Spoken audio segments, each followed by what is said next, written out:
Hey everyone, in this video you are going to learn about the structure of a plant. So first, we may talk about what is transpiration. Transpiration is a progress or a action of when you need to the water evaporates right from the leaf cell and the water gets pulled out.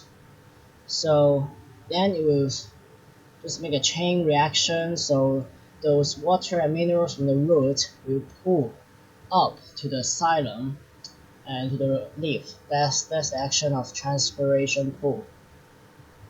So actually, even though transpiration will cause water loss, it's actually normal and useful.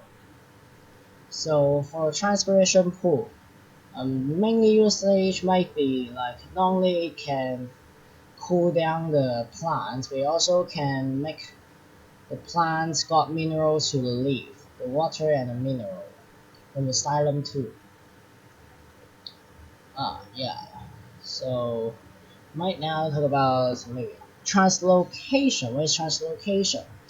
Transpiration pull is the transpiration is from root pull the water and minerals to the leaf, right? So, but for translocation, it means that a action that it will pull the nutrition and food.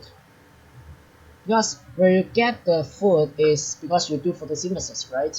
So the leaf do photosynthesis and it got food. So the food will be transferred by like translocation is the action from leaf to the roots to the whole tree body cells.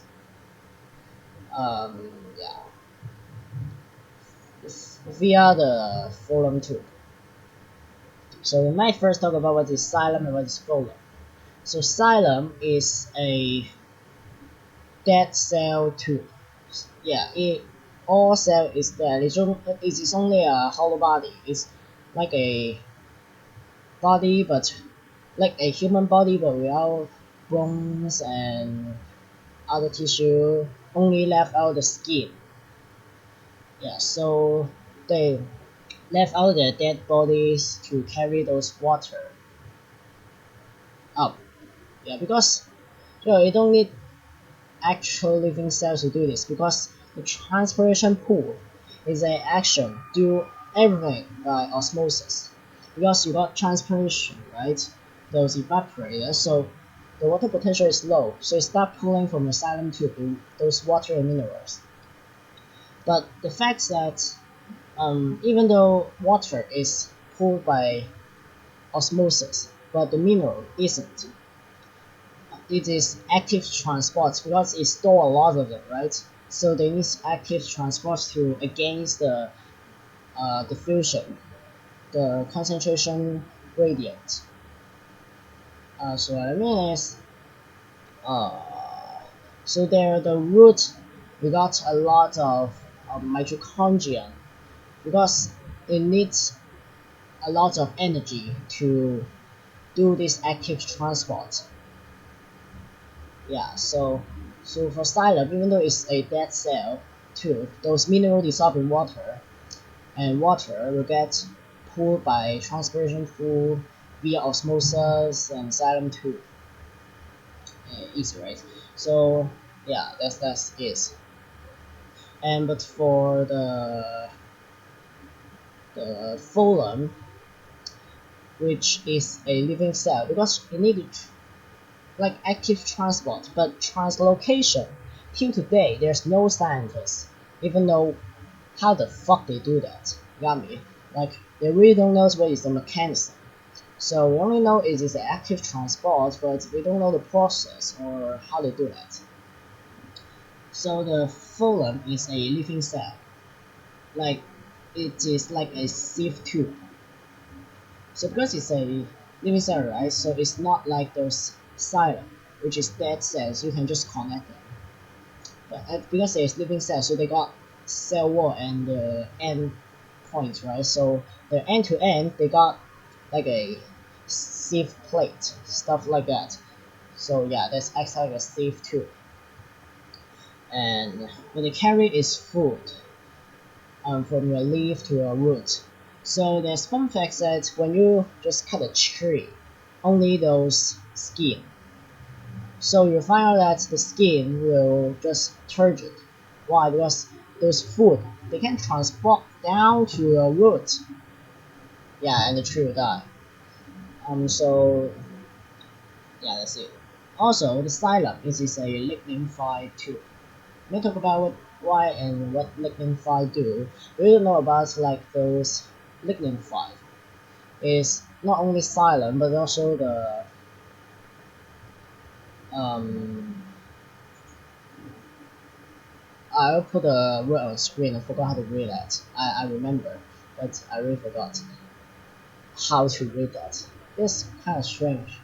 So yeah, I put on screen and so also not only that cells, also got a cambium cell, I guess.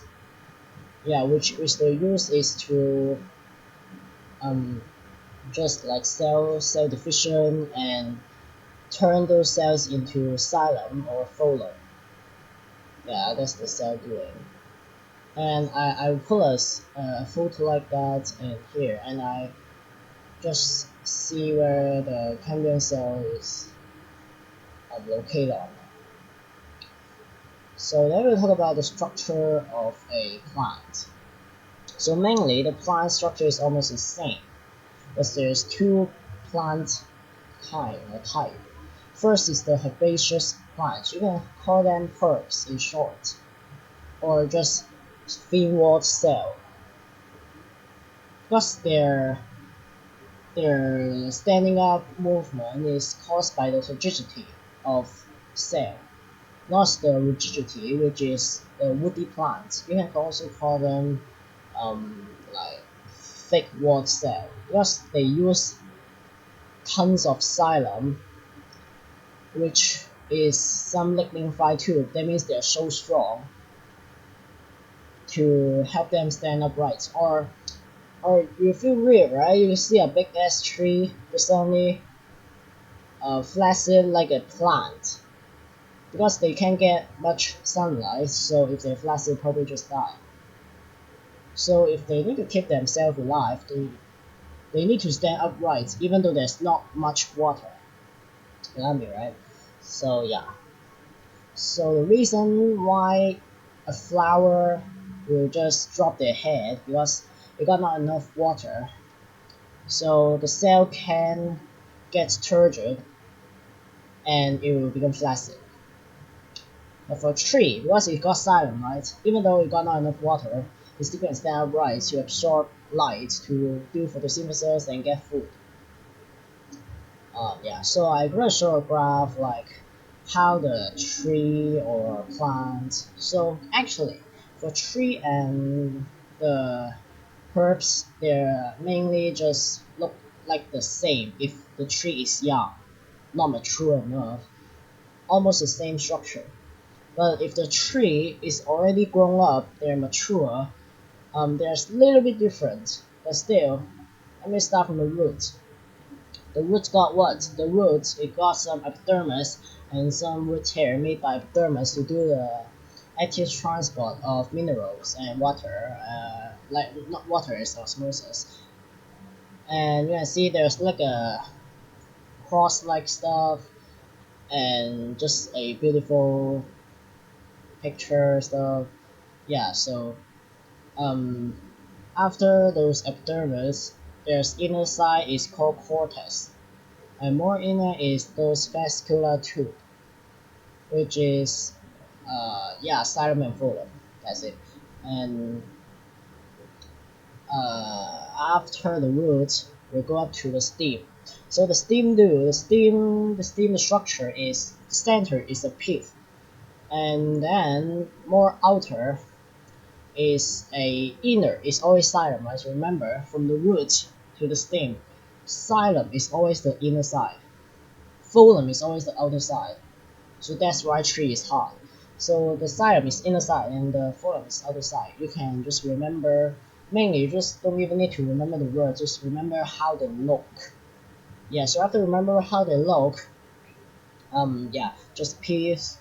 And then xylem, phloem, more outer is cortex, and more outers might be lenticles or just epidermis. Lenticles is for trees. But also remember, lenticles is also got some stuff like stomata because the cells still need to breathe, so they need to open a small gap for them. Yeah. And due to the leaf is almost every tree is almost the same. Plus, for leaf is always some thin wall cell structure. So for the leaf, remember upper is always xylem, lower is always phloem. Yeah, that's it. I need to remember what the. Alright, whatever. You don't remember much actually. So I, I guess that's it, right? Yeah. So now you know what is transpiration pool and what is silent phloem, what is translocation. And first, you remember the graph and picture of it, how they look. Remember like uh, xylem and phloem. Yeah, also the ganglion cell is like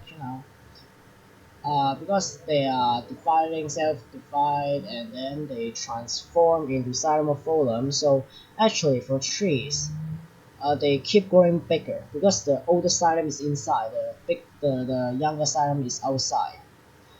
So also, that's why we can see the tree age or that year is good or not, like dry or so wet, and see the thick of the xylem. Plus, if the weather is good, so the xylem will be enough large, so you can see those like age ring. Yeah, that's easy. So that's it. You know the structure of a tree, structure of the herbs, and why they can stand up, and yeah, where the xylem form locate, what they do, what they transport, how they get food. Yeah, I guess that's it. That's easy, right? Yeah. So study more and sleep more. Don't give up. Yeah. Treat good on yourself and bye.